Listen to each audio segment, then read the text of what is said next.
السلام علیکم۔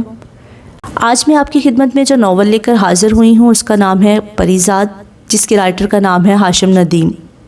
تو آئیے چلتے ہیں اپنے ناول کی طرف۔ یہ ناول آپ تب ہی سنیے گا جب آپ کچھ لمحے اپنے پریزاد کے ساتھ گزارنا چاہتے ہوں۔ آئینہ درپیش ہو تو دیکھنے کی ہمت بھی درکار ہوتی ہے، مگر آئینہ ہم سب کو بھلا کب نہارتا ہے؟ خود کو دیکھنے کی ہمت ہم سب میں کب یکساں ہوتی ہے؟ پریزاد میرے من کا آئینہ ہے۔ آئیے میرے من کے آئینے میں اپنے اندر کے پریزاد کو سجائیے، سنواریے اور چند لمحے اپنے من کے پریزاد کے نام کیجیے۔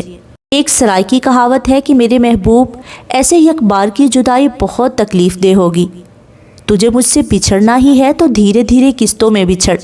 اس بار کا موسم گرما بھی کچھ اسی سنگ دل محبوب جیسا روپ دھارے دھیرے دھیرے قسطوں میں بچھڑنے کے جتن کر رہا تھا۔ تیز گرم تپتی دھوپ میں کولتار کی لمبی سنسان سڑک کسی سیاہ گلیشیئر سے پگھلی ہوئی جھیل جیسی چمک رہی تھی۔ میرے پرانے فلیٹ جوتوں کا تلوا نیچے سے کئی جگہ کھل چکا تھا، لہٰذا ابلتا ہوا کولتار میرے پیروں میں انگارے بھر رہا تھا۔ اسکول کی چھٹی کے بعد گھر تک یہ راستے کا پل صراط مجھے ہر روز ہی پار کرنا ہوتا تھا۔ کتنی بار دبے لفظوں میں اماں کو جتا چکا تھا کہ میرے پیروں کے چھالے اب شمار کی حد سے نکلتے جا رہے تھے، مگر 9 بہن بھائیوں میں سے فریاد کا میرٹ نکالا جاتا تو میری عرضی کا 6 نمبر نکلتا تھا، اور ابا کی تنخواہ بس اتنی تھی کہ وہ صرف اماں ہی کی سن سکتے تھے۔ پھر بھی ہر 15 دن کے بعد گھر کے راشن کی کمی کا رونا شروع ہو جایا کرتا تھا۔ راستے میں سے گزرتے ہوئے مجھے حسب معمول چند لمحوں کے لیے باٹا جوتوں کی بڑی دکان کے چھپر تلے سستانے کا موقع ملتا۔ میں نے ہمیشہ کی طرح مسرت بھرے تجسس کے ہاتھوں مجبور ہو کر دکان کی شیشے کی دیوار سے پرے ہاتھوں کا کٹورا بنا کر جھانکنا شروع کر دیا۔ اندر دکان کا نوکر ایک میم صاحب کو اس کی پسند کے سینڈل پہنا کر جانچ کروا رہا تھا۔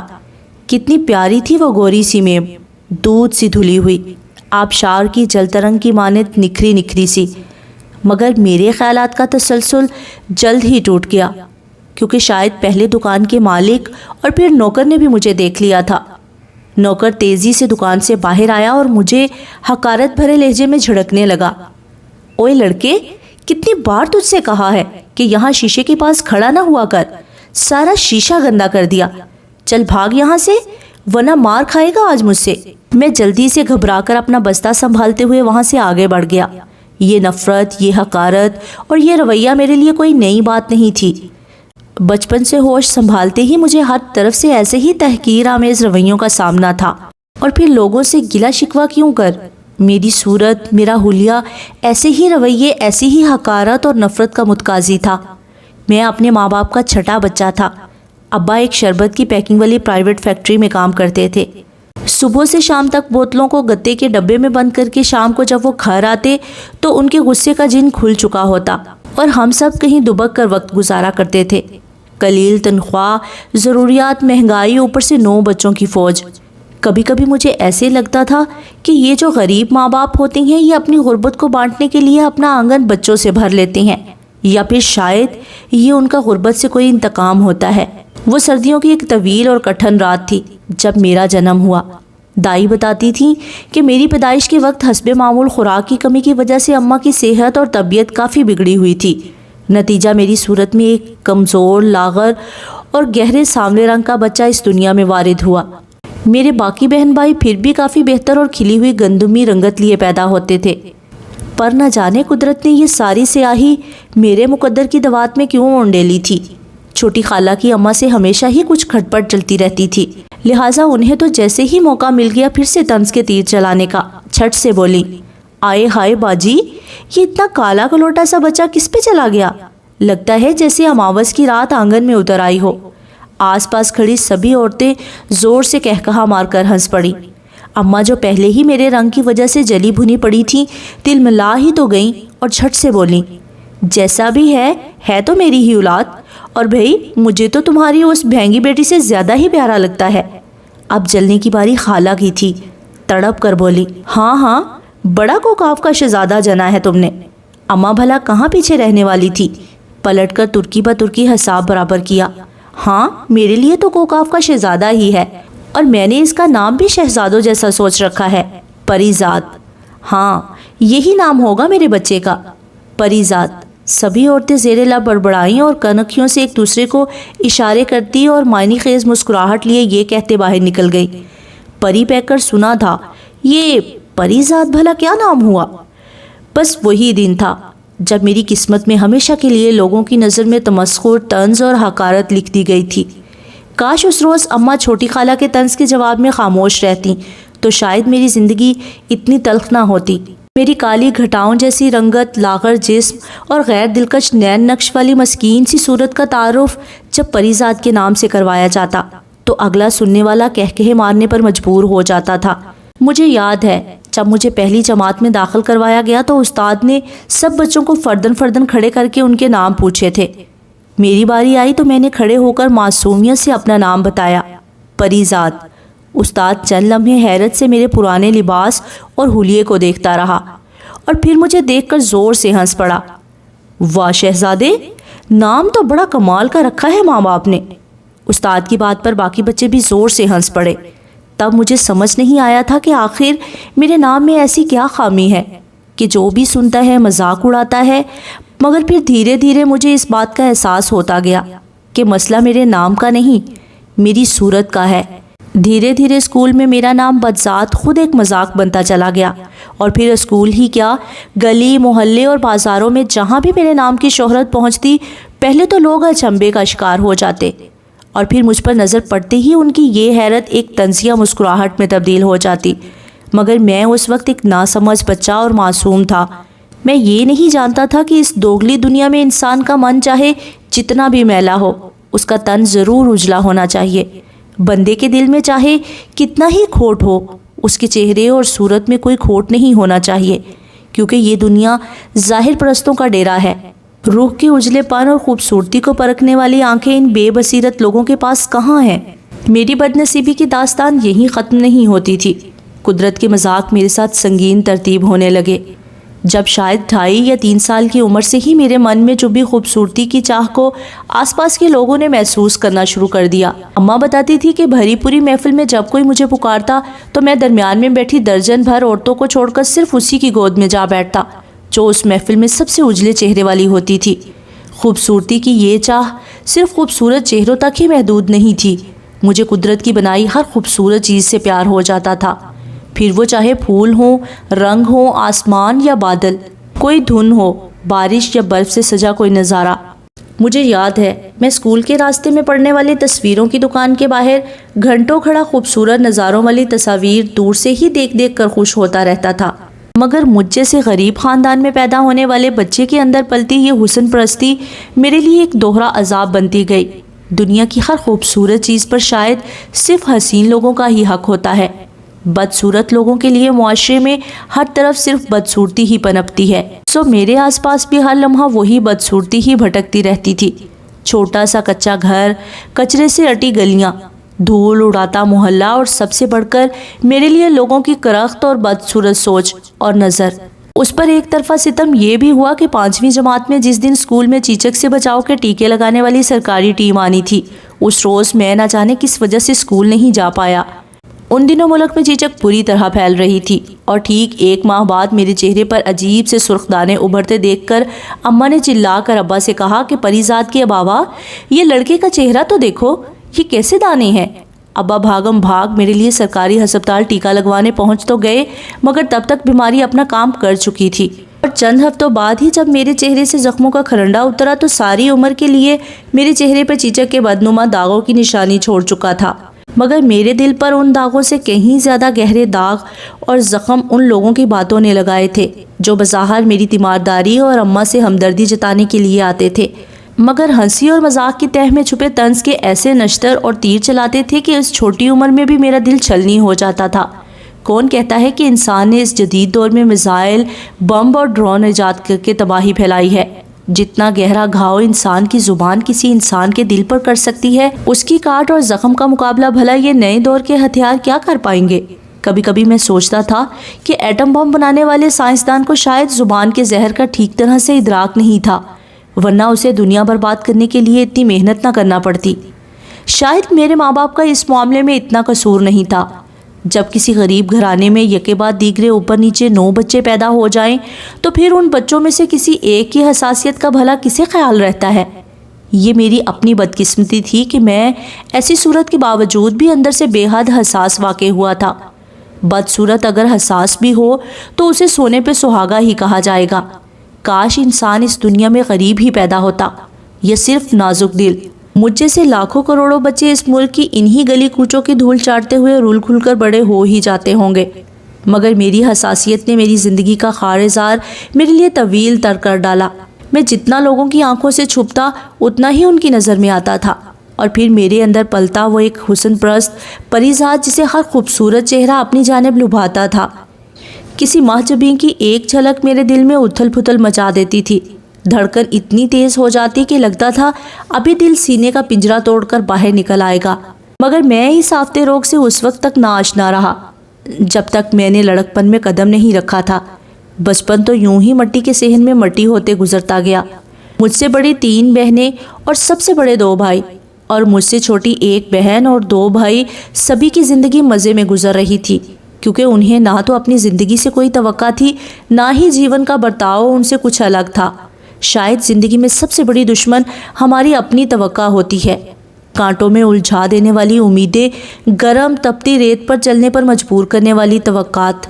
میں 8ویں جماعت میں تھا جب 2 بڑے بھائیوں کی اکٹھی شادی کر دی گئی۔ گھر میں 2 افراد کا اضافہ ہو گیا اور ہم سب بہن بھائی اپنی اپنی مخصوص جگہوں سے سرکتے ہوئے باہر برآمدے اور صحن میں آ گئے۔ چھوٹے سے گھر کی تقسیم کتنی مشکل ہوتی ہے، جہاں باتیں تو درکنار، ایک دوسرے کی سوچ بھی سنائی دے جاتی ہے۔ لہٰذا دھیرے دھیرے ہم بہن بھائیوں کی سوچ بھی سرگوشیانہ ہوتی چلی گئی۔ شاید مجبوری اور غلامی کی انتہا بھی یہی ہوتی ہوگی کہ انسان اپنی سوچ کی بولی بھی اونچی نہ ہونے دے، سوچنا بھی سرگوشیوں میں شروع کر دے۔ بھائیوں کی شادی کے بعد گھر کی آبادی بڑھی تو ہم سب کو مزید سرکا دیا گیا۔ کمرے والے برآمدے میں، برآمدے والے صحن میں، اور جو صحن میں سوتا تھا، میرے لیے فرمان صادر ہوا کہ باقی بہن بھائی چونکہ چھوٹے ہیں، لہٰذا مجھے گھر کی چھت پر بنے ایک کچے گودام نما کمرے میں منتقل ہونا پڑے گا۔ چھت پر ٹین اور مٹی کا بنا ہوا چھوٹا سا کمرہ گھر کے کاٹ کباڑ کو جمع کرنے کے کام آتا تھا۔ غریبوں کی زندگی میں کوئی چیز فالتو نہیں ہوتی۔ 1 سال پہلے جس شے کو فالتو، کچرا یا زائد سمجھ کر اس گودام میں پھینک دیا جاتا تھا، اگلے سال اسی کی تلاش میں اماں اور بڑی بہنیں سارا گودام الٹ پلٹ کر رہی ہوتی تھیں۔ میرے لیے بھی یہی حکم تھا کہ گودام کی تمام قیمتی اشیاء ایک طرف سلیقے سے لگا کر اپنی پرانی چارپائی اس گودام میں ڈال دوں۔ آتے وقت میں اپنے کورس کی کتابیں بھی وہاں اٹھا لایا۔ اب اسکول سے واپسی پر کھانا کھانے کے بعد میں چپ چاپ اوپر بنے ٹین کی چھت والے کمرے میں چلا جاتا۔ شروع میں تو مجھے اس تنہائی میں سکون کا احساس ہونے لگا۔ تنہائی میرے وجود میں سرایت کرنے لگی اور میری اس تنہائی سے دوستی ہو گئی۔ تنہائی میں ہم خود اپنے ساتھ ہوتے ہیں، اور مجھ جیسا لڑکا جسے کسی دوست یا ساتھی کا ساتھ میسر نہ ہو، اس کے لیے اپنا یہ ساتھ کتنا غنیمت تھا، یہ میں ہی جانتا تھا۔ آہستہ آہستہ میری یہ تنہائی مجھ سے باتیں کرنے لگی۔ وہ مجھے اوروں کی طرح بدصورت، لاغر اور کمتر نہیں سمجھتی تھی، بلکہ اس کے لیے حقیقت میں ایک پری ذات تھا۔ وہ میرے ساتھ مختلف دلچسپ کھیل کھیلا کرتی۔ میری تنہائی کبھی مجھے اسکول کا سب سے لائق ہونہار طالب علم بنا دیتی، جو سارے ضلع میں اول پوزیشن لینے کے بعد کھچا کھچ بھرے ہوئے ہال میں ہیڈ ماسٹر سے ٹرافی وصول کر رہا ہے۔ کبھی میں اسکول کا سب سے بہترین کھلاڑی بن کر سارے مقابلے جیت رہا ہوتا، تو کبھی اپنی ٹیم کو آخری بال پر چھکا لگا کر جتا دیتا۔ سارا اسکول دیوانہ وار تالیاں بجاتا، اور میں سارے ضلع کے اسکولوں میں سے تقریری مقابلے میں اول آ کر اپنے ہم جماعتوں کے کندھوں پر سوار واپس اپنے اسکول پہنچ جاتا۔ غرض میری تنہائی نے میرا ہر وہ خواب سچ کر دکھایا جس کا میں عام زندگی میں کبھی تصور بھی نہیں کر سکتا تھا۔ کلاس میں میں ایک درمیانے درجے کا شرمیلا طالب علم تھا، جس نے غیر نصابی سرگرمیاں تو دور، کبھی نصاب میں بھی کوئی غیر معمولی کارکردگی نہیں دکھائی تھی۔ اگر غلطی سے استاد کبھی سوال پوچھ بھی لیتا تو میری ٹانگیں کانپنے لگتی تھی، سانس پھول جاتی، اور اگر کبھی خوش قسمتی سے مجھے اس سوال کا جواب آتا بھی ہو تب بھی میرے منہ سے کچھ اور ہی نکلتا۔ اس لیے مجھ سے کسی بھی استاد نے کوئی توقع رکھنا ہی چھوڑ دی تھی۔ مجھ سے بڑے بھائیوں نے جیسے تیسے 10ویں کا امتحان پاس کر کے کلرکی کی نوکری شروع کر دی تھی، اور اب وہ اپنی دنیا میں مگن تھے۔ انہی دنوں جب میں 10ویں جماعت میں تھا، میری بڑی بہن کی بات کہیں طے ہو گئی، اور اس کے سسرال والوں کی ضد کے آگے ہار کر ابا کو رخصتی کی حامی بھرتے بنی۔ ہماری برسوں کی لگی بندی زندگی کی روٹین میں ایک ذرا سی ہلچل پیدا ہوئی اور اماں نے آس پاس کی پڑوسنوں اور لڑکیوں بالیوں کو ڈھولکی کے لیے ہفتہ بھر پہلے ہی روزانہ شام کو گھر آنے کی دعوت دے دی۔ ایسے موقعوں پر میں زیادہ تر چھت پر اپنا ڈربا نما کمرے میں ہی قید رہتا تھا، حالانکہ میرا دل بہت چاہتا تھا کہ میں صحن میں جھانک کر محلے کی لڑکیوں کو شور و گل اور ہنگامہ کرتے دیکھوں۔ ان کی ہنسی اور کہکہوں کی آواز اوپر کمرے تک آتی تو میں کئی بار چھت کی منڈیر تک آ کر واپس لوٹ جایا کرتا تھا۔ اگر کسی کام سے گھر سے باہر جانا ہوتا تو میں چپ چاپ صحن کی پچھلی جانب سے نیچے اتر کر گھر کا کام پورا کر آتا۔ ان دنوں سرے شام ہی محلے کے نوجوان لڑکے ہماری گلی کے ارد گرد منڈلانے لگے تھے اور میری اماں یا ابا کے بلاوے پر بھاگ بھاگ کر ہمارے گھر کے کام یوں کرتے جیسے یہ ان کا فرض ہو۔ مجھ پر یہ بھید بہت دیر میں کھلا کہ ان میں سے ہر ایک محلے کی کسی نہ کسی لڑکی کی ایک جھلک دیکھنے کی آس میں یہ گلی یاترا کرتا ہے۔ کبھی کبھار ان کے قریب سے گزرتے ہوئے ان کی سرد آہیں اور عشقیہ جملے میرے کانوں میں بھی پڑ جاتے۔ یار کیا ہوا، وہ آئی کہ نہیں؟ اس کا تو گھر سے نکلنا ہی عذاب ہو چلا ہے۔ تو بتا، تیرے والی آئی کہ نہیں؟ ہاں آئی تو ہے، پر اس کی اماں کی بڑی کڑی نگرانی ہے آج کل۔ اس پر سوچتا ہوں کہ خط پکڑانے کی کوئی ترکیب کروں۔ میں حیرت سے ان سب کی یہ باتیں سنتا رہتا اور رشک سے ان سب کو دیکھا کرتا تھا۔ میری نظر میں سب لوفر بہت عظیم درجے رکھتے تھے۔ بھلا اس دنیا میں کسی کا محبوب بننے سے بھی کوئی بڑا درجہ ہو سکتا ہے؟ عاشق تو لاکھ مل جائیں گے، پر محبوب کے درجے پر شاذ و نادر ہی کوئی فائز ہوتا ہے۔ یہ خود کو کتنا مکمل کر دینے والا احساس تھا کہ کوئی اس دنیا میں ایسا بھی ہے جو اپنی تنہائی میں آپ کو سوچتا ہے، آپ کی فکر کرتا ہے، آپ کی یاد اس کے ہونٹوں پر ایک میٹھی سی مسکان بکھیر دیتی ہے۔ مجھ جیسے معمولی لڑکے کے لیے تو یہی زندگی کی معراج تھی، کیونکہ مجھے محلے کی کسی لڑکی نے آج تک دیکھنا تو درکنار مجھ پر ایک اچڑتی سی نگاہ غلط بھی نہیں ڈالی تھی۔ لڑکیاں تو لڑکیاں، مجھ سے تو محلے کے خوبرو لڑکے بھی بات کرنا پسند نہیں کرتے تھے۔ یہ شاید میں ان کے لیے واقع ہی نہیں ہوا تھا۔ وہ گھنٹوں آپس میں اپنے معاشقوں کی باتیں کرتے رہتے اور میں ان کے قریب بیٹھے ہونے کے باوجود کبھی اتنی توجہ کا باعث بھی نہیں بن سکا تھا کہ ان میں سے کوئی مجھ سے اتنا ہی کہہ دے کہ بھائی جاؤ جا کر اپنا کام کرو، کہاں ہمارے درمیان گھسے بیٹھے ہو۔ ان میں سے اگر کبھی کسی کی کوئی اچڑتی نگاہ مجھ پر پڑ بھی جاتی تو وہ بے پرواہی سے کہتا، یار پری جلدی سے جا کر ایک ڈبیا کیپسٹن کی تو پکڑ لا، یا دوسرا کہتا، اچھا سن، 2 ماچ سے بھی لپک لیجیو۔ کمبخت لائٹر تو ہفتہ بھر بھی نہیں چلا۔ ہم سب عمر کے اس دور میں تھے جہاں گھر والوں سے چھپ کر سگریٹ پینا ایک کارنامہ سمجھا جاتا تھا، اور ان کی نظر میں میری وقت بس اتنی ہی تھی کہ میں ان کی یہ ہلکی پھلکی خدمت کرتا رہوں، یا پھر یوں کہہ لیں کہ میں ان کی نظر میں قطعی بے ضرر تھا۔ عاشق کو خطرہ صرف اپنے رقیب سے ہوتا ہے، اور میری اتنی اوقات ہی نہیں تھی کہ میں کسی ادنا درجے کے رقیب کے عہدے پر ہی فائز ہو سکوں۔ ان دنوں محلے میں ناہید کا بڑا چرچا تھا۔ محلے کے سبھی لڑکوں کی نیندیں حرام کر رکھی تھی اس پری چہرہ نے، اور ہماری گلی میں جمع ہونے والی اس بھیڑ کی بنیادی وجہ بھی ناہید ہی تھی، کیونکہ وہ روزانہ اپنی ماں کے ساتھ مغرب کے بعد ہمارے گھر کی تقریب میں شامل ہونے آتی تھی، ہمیشہ نظریں جھکائے اور سر پر اوڑھنی اوڑھے۔ ناہید کو میں نے بھی ایک آدھ بار گلی میں آتے جاتے دیکھا تھا۔ سفید لباس میں وہ کتنی پاکیزہ اور کتنی معصوم دکھائی دیتی تھی۔ شادی کا دن قریب تھا اور گھر میں ہنگامہ بھی اپنے عروج کو پہنچ چکا تھا۔ جب ایسی ہی کسی ایک شام میں گھر کے صحن سے گزر کر کسی کام سے باہر کے لیے نکلا تو صحن میں بیٹھی کسی لڑکی کی آواز سنائی دی، ذرا سنیے۔ میں نے پلٹ کر دیکھا اور میری سانس تھم گئی۔ مجھے پکارنے والی کوئی اور نہیں، ناہید ہی تھی۔ تھوڑی دیر کے لیے تو مجھے اپنے کانوں پر یقین ہی نہیں رہا اور میں نے گھبرا کر ادھر ادھر دیکھا، جیسے میرے پیچھے یا صحن میں آس پاس کوئی اور بھی موجود ہو جسے ناہید نے آواز دی ہوگی، مگر وہاں میرے سوا کوئی دوسرا نہیں تھا۔ دیگر لوگ اپنے اپنے کام دھندوں میں مصروف تھے۔ میری نظر ایک پل کے لیے اس کی جانب اٹھی اور اس کی سیاہ گھنی پلکوں اور بڑی بڑی خوبصورت آنکھوں سے ٹکرا کر دوسرے ہی پل زمین میں گڑ گئی۔ شاید دنیا کا سب سے بڑا لحاظ یا روب لحاظ حسن یا روب حسن ہی ہوتا ہے، اور میرے لیے تو یہ ویسے بھی ایک ناقابل یقین اور انہونی ہوئی تھی۔ میں نے اس لڑکی کے لیے محلے کے کڑیل جوانوں کو تپتی دوپہروں میں گھنٹوں اسکول کے راستے میں جلتے کھڑے دیکھا تھا، مگر وہ اسکول سے واپسی پر یا کبھی گلی محلے میں سے گزرتے ہوئے آنکھ اٹھا کر بھی کسی کی طرف نہیں دیکھتی تھی۔ مجال ہے جو آج تک کسی نے اسے ننگے سر دیکھا ہو۔ آج وہی محلے کی سب سے خوبصورت لڑکی مجھ سے براہ راست مخاطب تھی، مجھ سے جسے اس کے اپنے گھر والے بھی عموماً بھول جاتے تھے۔ اگر میں کھانے کے لیے کبھی دیر سے چھت سے نیچے آتا تو عام طور پر چھوٹے بہن بھائی سب صفا چٹ کر چکے ہوتے تھے اور اماں مجھے دیکھ کر سر پیٹ لیا کرتی تھی کہ ارے یہ تو یاد ہی نہیں رہا۔ پھر میں کیوں حیران نہ ہوتا جب اس نے میرا نام لے کر دوبارہ پوچھا، آپ خالہ سغرا کے بیٹے ہیں نا؟ پری زاد۔ میرا جی چاہا کہ اسے روک کر کہوں کہ پری تو بس آپ ہے، میں تو صرف زاد ہی زاد ہوں، مگر میرے حلق سے عجیب و غریب سی آواز نکلی، جی آپ ذرا اس شادی کے ہنگامے سے فارغ ہو لیں تو ایک بار ہمارے گھر کا چکر لگا لیجئے گا، میری امی آپ کو یاد کر رہی تھی۔ وہ بات ختم کر کے نہ جانے کب کی جا چکی تھی، مگر میرے قدم تو جیسے وہیں صحن کی کچی زمین میں دھنس کے رہ گئے تھے۔ جانے کتنی دیر میں وہیں کھڑا ان چند گھڑیوں کے خواب یا گمان ہونے کے بارے میں سوچتا رہا، کیونکہ میرا ذہن یہ تسلیم کرنے کو ہرگز تیار نہیں تھا کہ وہ پل حقیقت بھی ہو سکتے ہیں جب وہ مجھ سے ہم کلام تھی۔ پھر نہ جانے کس نے مجھے آواز دی اور میرے خوابوں کا سلسلہ توڑ دیا۔ کچھ لوگ آپ کا نام پکاریں تو نام بھی کتنا معتبر لگنے لگتا ہے۔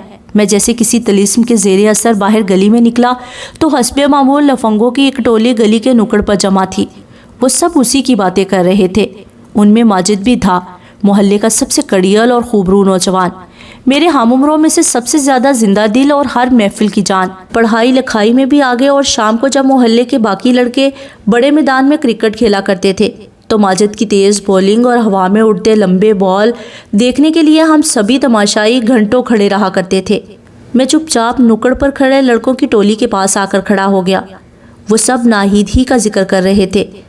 ان سب نے خود اپنے طور پر اپنی پسند کے حساب سے محلے کی لڑکیاں اپنے اپنے ناموں کے ساتھ منسوب کر رکھی تھیں، اور ماجد کے نام کا کرہ اس کی جاذب نظر شخصیت اور ہر دل عزیزی کی وجہ سے ناہید کے نام نکلا تھا۔